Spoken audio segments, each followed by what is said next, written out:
चलिए देखें,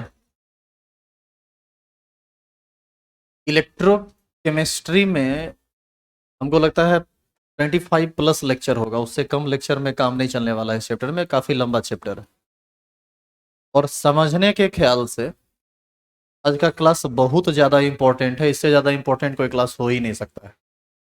आप इन चीज़ों को यदि ढंग से नहीं समझेंगे तो बाद में आपको काफ़ी दिक्कत होगी। आप कुछ समझ ही नहीं पाओगे कि क्या चल रहा है ये। इसीलिए लिखना उखना कुछ नहीं है, आप सिर्फ थोड़ा ध्यान से देखिए। हमारा हेडिंग है working process of electrochemical cell. Electrochemical cell कैसे वर्क करता है, वो उसका स्ट्रक्चर वगैरह क्या है, इन सब चीज़ों को थोड़ा हम यहाँ ध्यान से देखेंगे। देखो, आप याद कीजिए कल आपको एक रिएक्शन लिखाया गया था कि ZnCu++ के साथ रिएक्शन करता है और ये कन्वर्ट कर जाता है Zn++ में और Cu में। सॉलिड था, ये भी सॉलिड था। आपको बोला गया था कि आप इस रिएक्शन को दो तरीके से करा सकते हैं, एक डायरेक्ट वे में और दूसरा इनडायरेक्ट वे में। डायरेक्ट वे में का मतलब हुआ कि दोनों को आपस में एक साथ कर दीजिए, एक ही बर्तन में एक साथ कर दीजिए, तो डायरेक्ट वे में रिएक्शन हो जाएगा। और इनडायरेक्ट वे में ये हुआ कि ऑक्सीडेशन हाफ रिएक्शन और रिडक्शन हाफ रिएक्शन दोनों अलग अलग बर्तन में होना है। ये अलग बर्तन में इलेक्ट्रॉन देगा, ये अलग बर्तन में इलेक्ट्रॉन लेगा। तो सेपरेटली आप यदि ये रिएक्शन करवाएंगे तो वहाँ पर केमिकल एनर्जी इलेक्ट्रिकल एनर्जी में कन्वर्ट कर जाता है, जबकि आप दोनों को एक साथ करवा देंगे तो वहाँ पर केमिकल एनर्जी हीट एनर्जी में कन्वर्ट कर जाता है। तो आज हमारा जो टॉपिक है वह इलेक्ट्रोकेमिकल सेल है, जिसमें हम ऑक्सीडेशन हाफ रिएक्शन और रिडक्शन हाफ रिएक्शन दोनों को अलग अलग बर्तन में करवाएंगे। इसके लिए सबसे पहला जो काम है उसको समझिए। आपको दो बर्तन लेना होता है।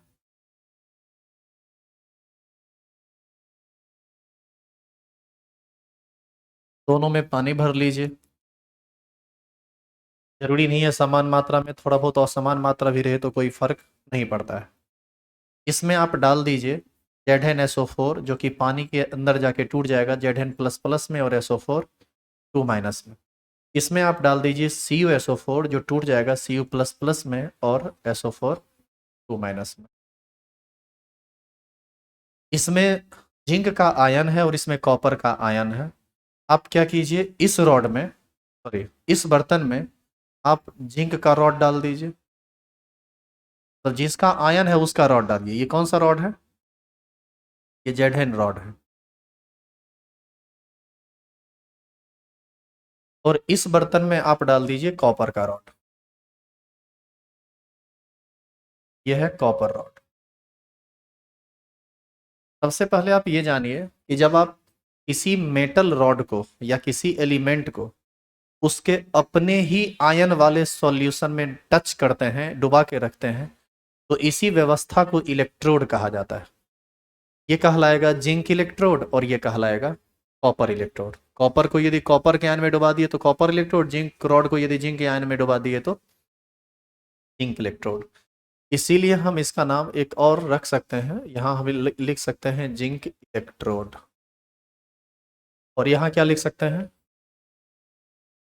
Copper electrode.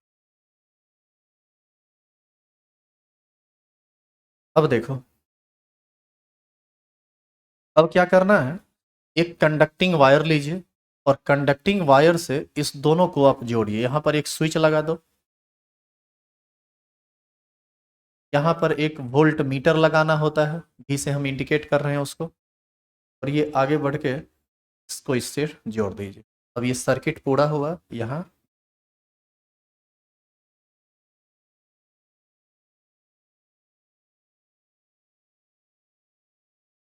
सुनिए, ऐसा करने के बाद देखिए वोल्ट मीटर क्या होता है, पहले आप उसको समझिए। वोल्ट मीटर एक डिवाइस होता है जो पोटेंशियल का मेजरमेंट करता है। यहाँ 0, यहाँ 1, यहाँ 1, यहाँ 2, यहाँ 2, यहाँ 3, यहाँ 3, दोनों दोनों तरफ ये नंबर लिखा हुआ होता है।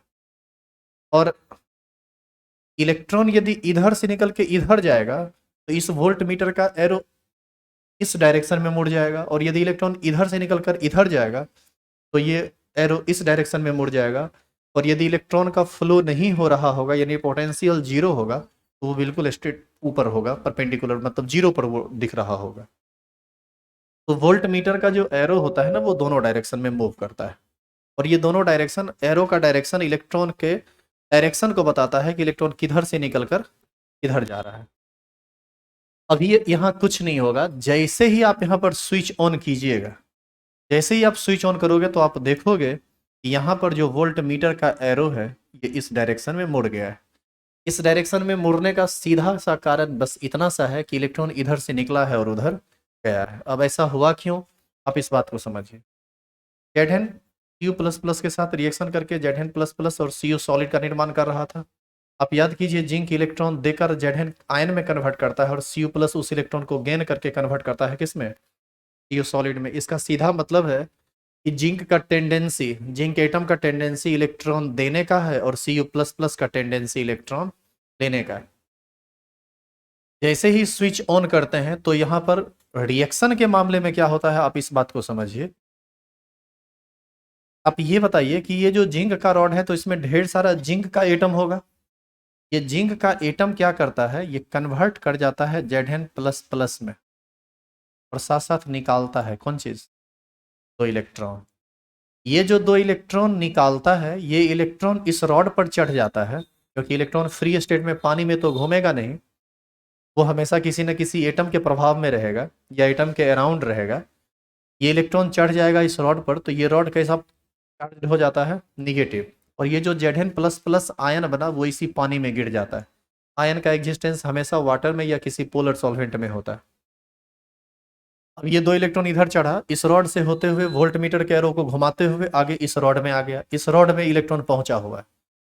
ये इलेक्ट्रॉन, ये रॉड किसके संपर्क में है, Cu प्लस प्लस वाले सॉल्यूशन के संपर्क में है। इस रॉड को दर्शन हो रहा है किस चीज से, Cu प्लस प्लस से। अब ये Cu प्लस प्लस क्या करेगा, उसके पास जाएगा और जो दो एक्स्ट्रा निगेटिव चार्ज यानी दो इलेक्ट्रॉन आया है उस दोनों इलेक्ट्रॉन को गेन कर लेगा। यानी ये Cu प्लस क्या करेगा, दो इलेक्ट्रॉन को गेन करके कन्वर्ट कर जाएगा किस में, Q सॉलिड में।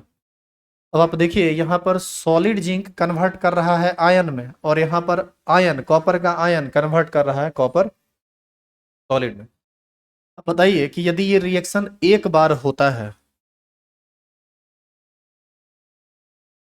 यदि ये रिएक्शन एक बार होता है तो कितने इलेक्ट्रॉन का फ्लो हुआ, दो इलेक्ट्रॉन का। तो क्या लगता है कि यहाँ पर इस जिंक के रॉड में केवल एक गो एटम होगा जो दो इलेक्ट्रॉन को देगा। यहाँ खरबों खरब एटम है और ये रिएक्शन कई बार रिपीट होगा। तो एक बार रिपीट हुआ, दो इलेक्ट्रॉन गया, फिर हुआ, फिर गया, फिर गया, फिर रिएक्शन हुआ, फिर हुआ। तो आपको ऐसा नहीं लगता है कि इलेक्ट्रॉन का कंटिन्यूअस फ्लो होने लगेगा।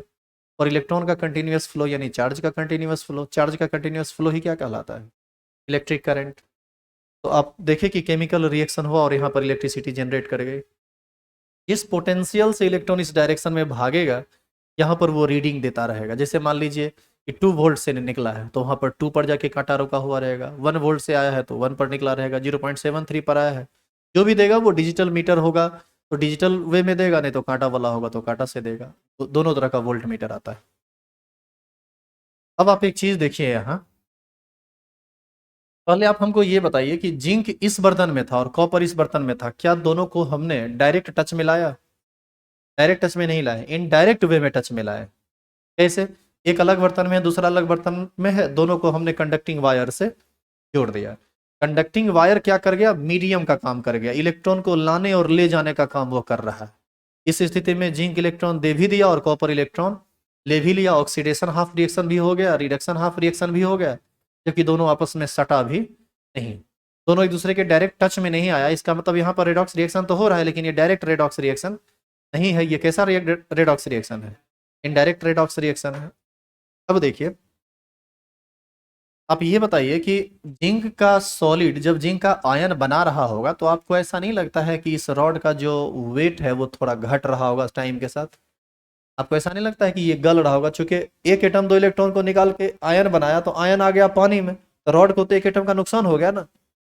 फिर मान लीजिए एक आध करोड़ एटम निकल गया, एक आध करोड़ एटम इलेक्ट्रॉन को निकाल दिया, तो ऐसी स्थिति में एक आध crore ion Z plus plus का इस बर्तन में आ जाएगा, आया ना।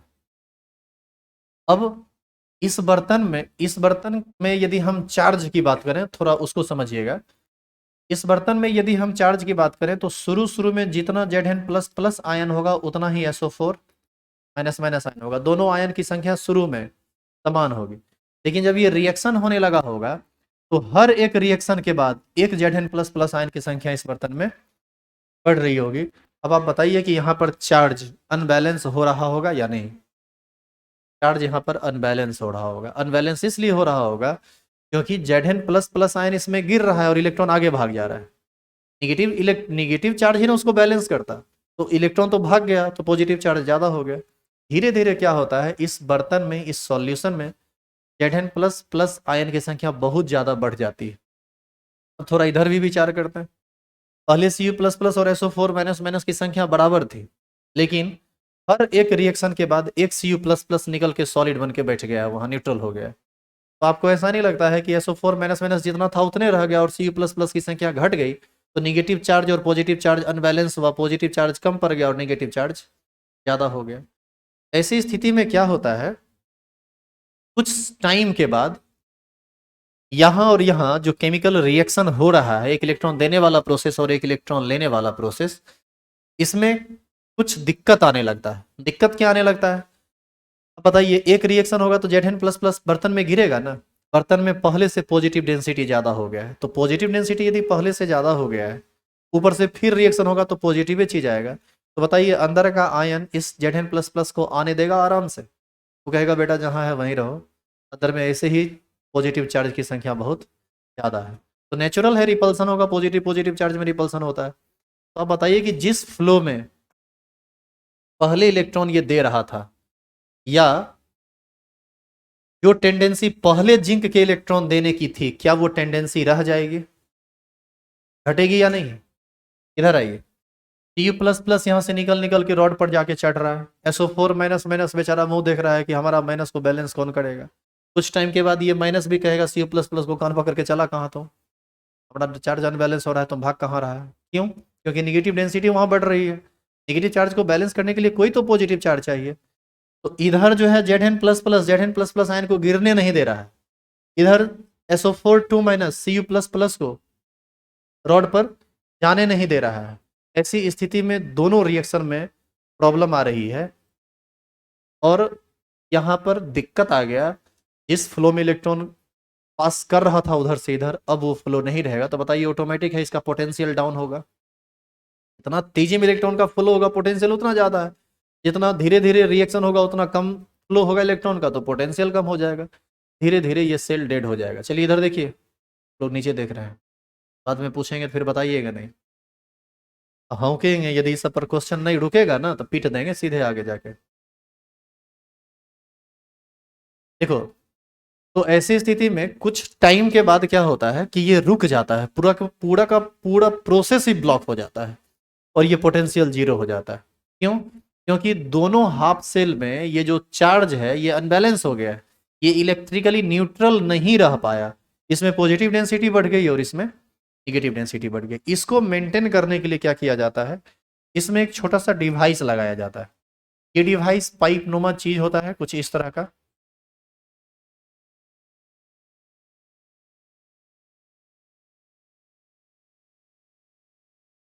एकदम छोटा सा एक होल होता है यहाँ, इतना छोटा होल कि इससे कुछ गिरे नहीं, और इसमें भर दिया जाता है जेली के Cl,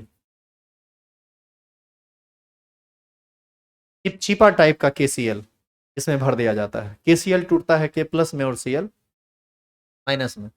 आप जैसे ही इसको डालिएगा, जैसे ही सॉल्ट ब्रिज को लगाइएगा, देखिएगा फिर से करंट का फ्लो शुरू हो गया। ऐसा क्यों होता है आप इसको समझिए। इसमें कौन सा चार्ज बढ़ा था, पॉजिटिव। ये Cl माइनस सारा का सारा इस डायरेक्शन में आ जाता है, काहे कि अंदर में पॉजिटिव चार्ज ज्यादा है तो निगेटिव वाला भागेगा इधर। इधर कौन सा चार्ज ज्यादा हुआ था, निगेटिव, सारा का सारा K प्लस इधर आ जाता है। अब सारा का सारा K प्लस इस सभी SO4 माइनस को पूरे सॉल्यूशन से समेट के कह रहा है कि तुम एक काम करो, तुम हमारे तरफ रहो, हम तुमको न्यूट्रल करते हैं। तो सारा का सारा SO4 माइनस जब इससे न्यूट्रल होने लगता है तो कॉपर को जगह मिल जाती है, ये फिर से सॉलिड पर जाके चढ़ना शुरू कर देता है, आराम से वो इलेक्ट्रॉन को गेन कर लेता है। यहाँ पर Zn प्लस प्लस आयन सब इसमें समटा गया है, Cl माइनस उसको लपेट रहा है। तो यहाँ पर Zn प्लस प्लस यदि सारा का सारा इधर चला जाएगा तो ये रॉड बताइए फिर से आसानी से, ध्यान दीजिए, Zn प्लस प्लस आसानी से फिर से गिर सकता है। इसका मतलब यहाँ पर ऑक्सीडेशन हाफ रिएक्शन इजीली हो सकता है, वहां पर रिडक्शन हाफ रिएक्शन इजीली हो सकता है, और एक बार फिर से पोटेंशियल डेवलप हो सकता है। तो ऐसी स्थिति में सॉल्ट ब्रिज का काम समझे कि सॉल्ट ब्रिज क्या किया है। साल्ट ब्रिज दोनों हाफ सेल का, यानी दोनों इलेक्ट्रोड का इलेक्ट्रिकल न्यूट्रलिटी को मेंटेन कर दिया।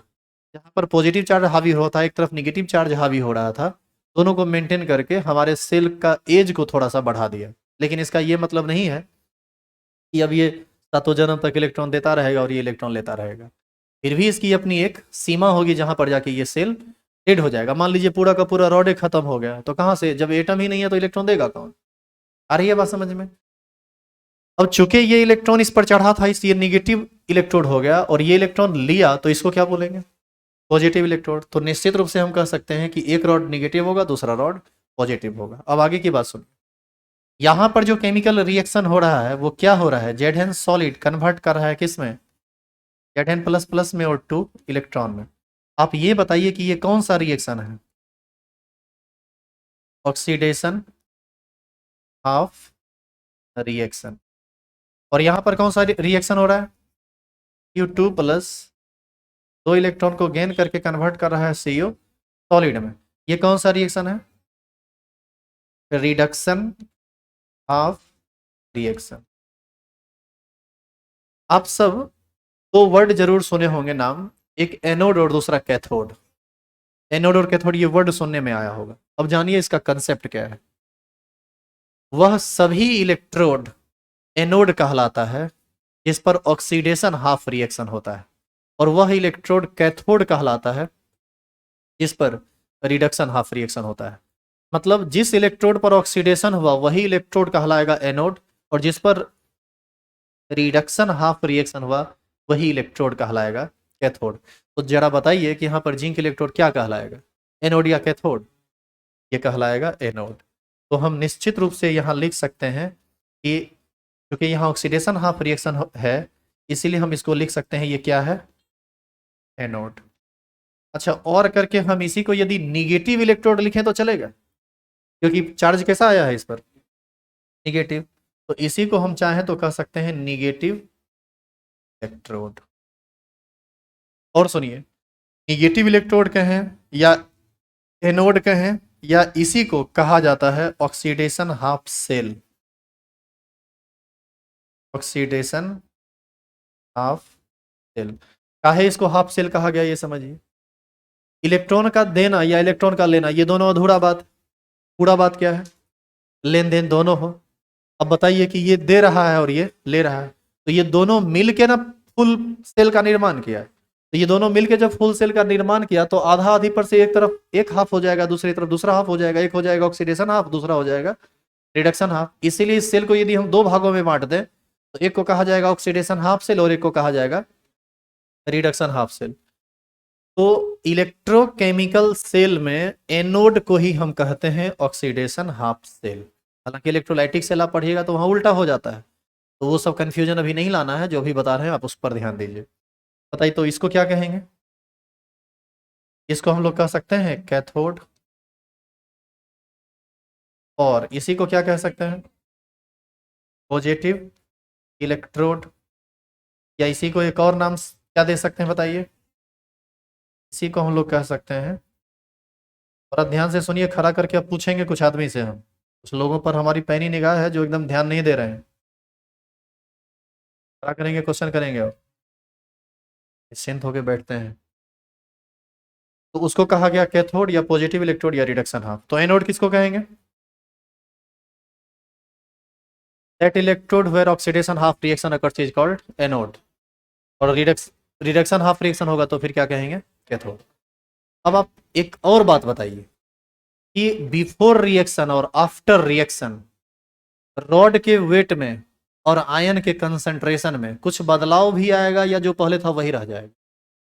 बदलाव आएगा दोनों तरफ या सिर्फ एक तरफ? दोनों तरफ। बताइए कि ये पूरा का जो पूरा रॉड है, खड़ा हो जाओ पीछे। हाँ, ये पूरा का पूरा जो रॉड है, इस रॉड का वेट बढ़ेगा या घटेगा रिएक्शन के बाद? बढ़ जाएगा। घट जाइए। आप बताइए पीछे। घट जाएगा। अरे भाई, दो में से तो कोई एक आदमी तो एकदम गलत होगा, थोड़ा सोच समझ के तुम बोलो। बढ़ेगा या घटेगा? या, या कुछ भी नहीं प्रभाव पड़ेगा?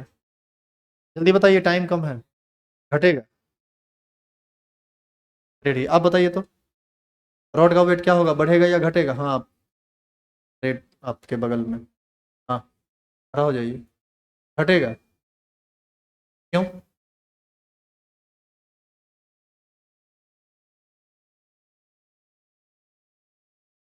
इस साइड से इलेक्ट्रॉन उधर जा रहा है, हाँ तो उससे क्या हो जा रहा है कि वेट घट जाएगा? हाँ घट जाइए। खड़ा हो जाओ रे। मोबाइल चला रहा था ना तुम पीछे? हैं? जिस समय तुमको बोले थे कि ध्यान दो ऊपर देखो, उस समय मोबाइल नहीं ना चला रहे थे? और तुमको अभी तक ये नहीं पता चला है कि किस रॉड का वेट घटेगा और किस रॉड का वेट बढ़ेगा? कुछ ही पढ़ेगा तुम, बाद में कहेगा समझे नहीं, फिर जाएगा क्वेश्चन पूछने के लिए। कहाँ ध्यान है? बैठिए। आती नहीं है। इस रॉड का वेट घटेगा क्योंकि ये इलेक्ट्रॉन लूज करके आयन को पानी में गिरा रहा है, ये धीरे धीरे गलता रहेगा। और यहाँ पर Cu++ आयन जो पानी में मिला हुआ था इस रॉड पर चढ़ रहा है, क्योंकि ये इलेक्ट्रॉन को गेन करके उस रॉड पर आ रहा है, तो इसका वेट धीरे धीरे बढ़ता रहेगा। तो हम यदि दोनों हाफ सेल की बात करें या दोनों इलेक्ट्रोड की बात करें, यहाँ पर हम लिखते हैं हाफ सेल। हाफ सेल को ही क्या कहा जाएगा? इलेक्ट्रोड। तो यहाँ पर तो दो हाफ सेल है ना, एक है ऑक्सीडेशन हाफ सेल और दूसरा है रिडक्शन हाफ सेल। तो हम एक बार बात करते हैं फॉर जिंक इलेक्ट्रोड। यहाँ पर हम दो बात लिखते हैं। एक लिखते हैं, प्लीज बात मत कीजिए, हम पहले कहे हैं कि इंपॉर्टेंट टॉपिक चल रहा है और बहुत लोग ऐसे हैं जिनके लिए इनका इस चीज़ का कोई इंपॉर्टेंस नहीं है। देखिए ना बाद में कितना परेशान होइएगा, और उस समय पूछिएगा तो इस सब लोग हमारे टारगेट में रहेंगे, पूछिएगा थोपिया के बैठा देंगे। जब पढ़ा रहे होते हैं तो ध्यान नहीं देते हैं, बाद में दिक्कत होती है। यहाँ लिखते हैं बिफोर रिएक्शन और यहाँ लिखते हैं आफ्टर रिएक्शन। मान लो आप weight of ink before reaction यानी रिएक्शन से पहले, जिस समय हम सेल बना ही रहे थे, उस समय मान लो ये 10 ग्राम है। तो बताइए आफ्टर रिएक्शन ये वेट 10 ग्राम से कम हो जाएगा या ज़्यादा हो जाएगा? कम हो जाएगा। अपने मन से कोई भी एक डाटा मान सकते हैं आप। हम मान लेते हैं कि weight of zinc after reaction हो गया कितना ग्राम? 8 ग्राम, यानी 2 ग्राम गल के गिर गया। वो 2 ग्राम गिर के पानी में ही ना गया? ये पानी में जो आयन गिरा होगा वो आयन के कंसंट्रेशन को बदल दिया होगा। हम मान लेते हैं शुरू में Zn++ आयन का कंसेंट्रेशन 1 m है। 1 m का मतलब 1 मोलरिटी, 1 मोल/लीटर। इसको हम लोग क्या पढ़ेंगे? स्क्वायर ब्रैकेट में कोई आयन इस तरह से लिखा हुआ हो तो इसको हम लोग पढ़ेंगे कंसंट्रेशन ऑफ Zn++। यदि यहाँ पर Cu++ लिखा हुआ रहता तो हम कहते हैं, जैसे स्क्वायर ब्रैकेट के अंदर ए आया तो उसको हम बोलेंगे कंसंट्रेशन ऑफ ए। यदि स्क्वायर ब्रैकेट के अंदर बी आया तो उसको बोलेंगे कंसंट्रेशन ऑफ बी। एक्चुअल में स्क्वायर ब्रैकेट इस चैप्टर में कंसंट्रेशन नाम से जाना जाएगा, हम बार बार इसका चर्चा करेंगे आगे। फर्स्ट इक्वेशन में पूरा का पूरा स्क्वायर ब्रैकेट का एप्लीकेशन है। सुनिए अब, तो यहाँ पर after reaction zinc plus plus ion का कंसंट्रेशन बढ़ेगा या घटेगा? डेफिनेटली बढ़ेगा, क्योंकि वेट घटा है।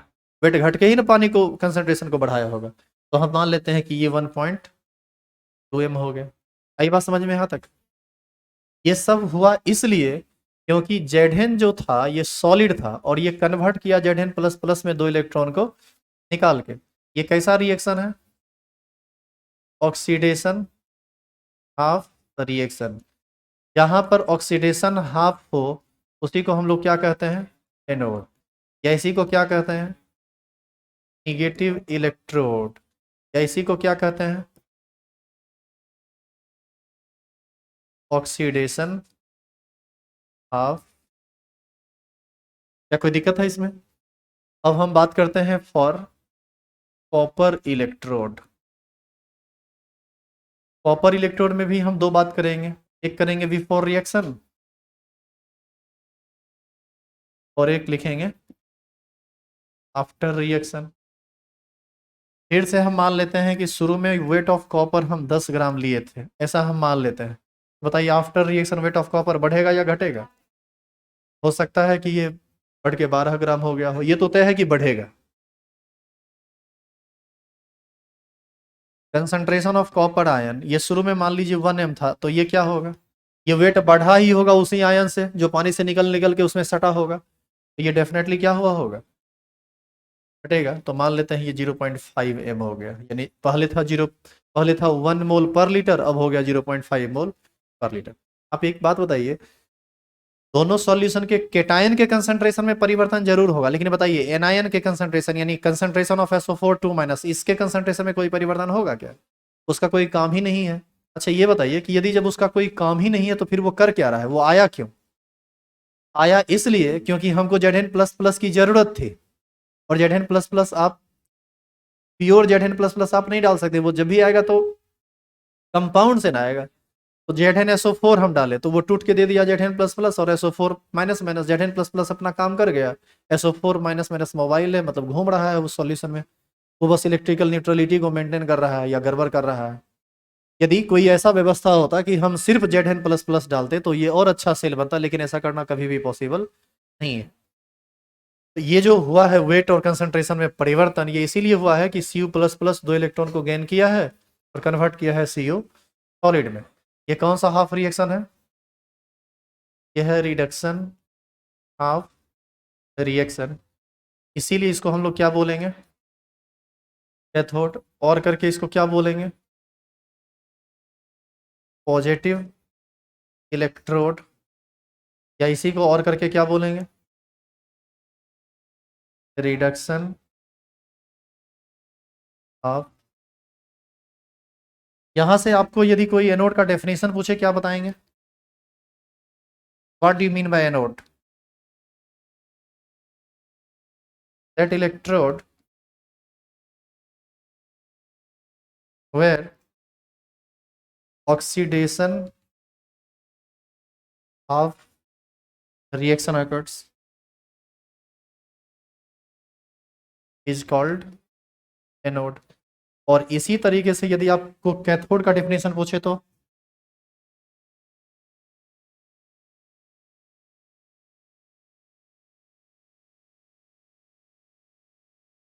लिख देंगे ये, that electrode where reduction of reaction occurs is called।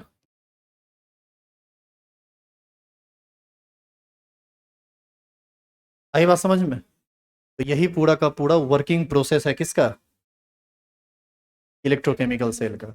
और आप देख सकते हैं कि इस इलेक्ट्रोकेमिकल सेल में केमिकल रिएक्शन करा के हम कैसे इलेक्ट्रिसिटी को जनरेट कर रहे हैं। यदि आप इस जगह पर वोल्ट मीटर ना लगाकर, या वोल्ट मीटर लगाने के बावजूद भी यदि आप यहाँ पर एक छोटा सा बल्ब लगा देंगे तो निश्चित रूप से वो जलने लगेगा, क्योंकि इलेक्ट्रिसिटी जनरेट हो रही है, केमिकल रिएक्शन हो रहा है। और ये इलेक्ट्रिसिटी तब तक जनरेट होती रहेगी जब तक ये दोनों केमिकल रिएक्शन होता रहे। जिस समय केमिकल रिएक्शन किसी भी कारण से बंद हो जाए उस समय ये इलेक्ट्रिसिटी को जनरेट करना बंद कर देगा, क्योंकि जब तक केमिकल रिएक्शन होता रहेगा इलेक्ट्रॉन का मूवमेंट होता रहेगा, इलेक्ट्रॉन का फ्लो होता रहेगा। तो केमिकल रिएक्शन से इलेक्ट्रॉन का फ्लो होता है, इसलिए इलेक्ट्रिसिटी जनरेट हो जाती है। आई बात समझ में? तो अब यहाँ पर एक और सवाल उठता है कि क्या सभी केमिकल रिएक्शन से इलेक्ट्रिसिटी को जनरेट किया जा सकता है? बिल्कुल नहीं। सिर्फ उसी केमिकल रिएक्शन से हम इलेक्ट्रिसिटी को जनरेट कर सकते हैं जिसमें कोई एक इलेक्ट्रॉन देता हो और दूसरा इलेक्ट्रॉन लेता हो। और ऐसा सिर्फ रेडॉक्स रिएक्शन में ही ना हो सकता है, यानी सिर्फ रेडॉक्स रिएक्शन को ही करा के हम इलेक्ट्रिसिटी को जनरेट कर सकते हैं। हालांकि बाद में देखिएगा कुछ कंबसन रिएक्शन वगैरह भी है, तो कंबसन रिएक्शन भी एक प्रकार का रेडॉक्स रिएक्शन है, वहां पर हम ये सब बात आपको समझाएंगे, फ्यूल सेल वगैरह ये सब आएगा लास्ट में पढ़ने के लिए। उतारना शुरू कीजिए।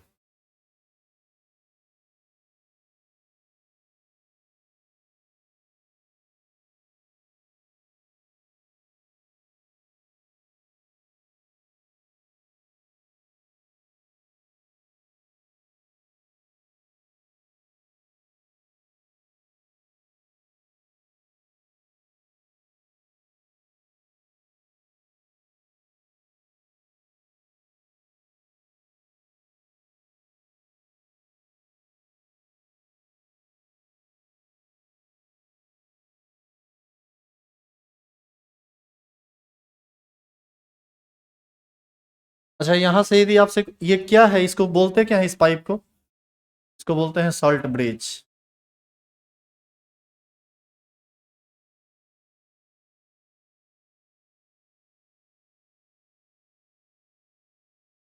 ब्रिज इसलिए क्योंकि ये दोनों को जोड़ता है आपस में। और सॉल्ट इसलिए क्योंकि उसमें सॉल्ट भरा हुआ होता है। और इस बात का पूरा ध्यान रखना है कि इसमें एक ऐसा सॉल्ट भरना है जो किसी भी कंपोनेंट के साथ केमिकल रिएक्शन ना करे। अब मान लीजिए इलेक्ट्रोकेमिकल सेल के किसी चीज के साथ ये केमिकल रिएक्शन कर जाएगा, बताइए तीसरे खेलने स्टार्ट कर देगा ये। और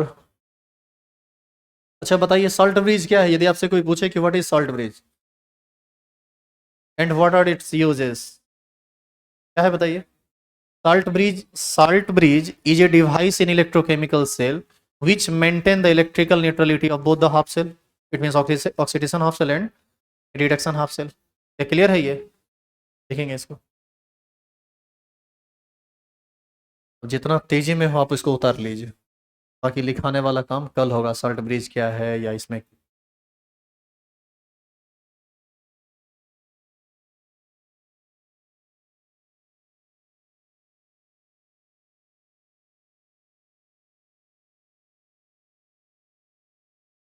जो भी लोग ऑनलाइन पढ़ेंगे, हम कुछ देर के लिए स्लाइड डिस्प्ले कर रहे हैं, यहाँ से वीडियो को रोक रोक के देख के उतार लीजिएगा।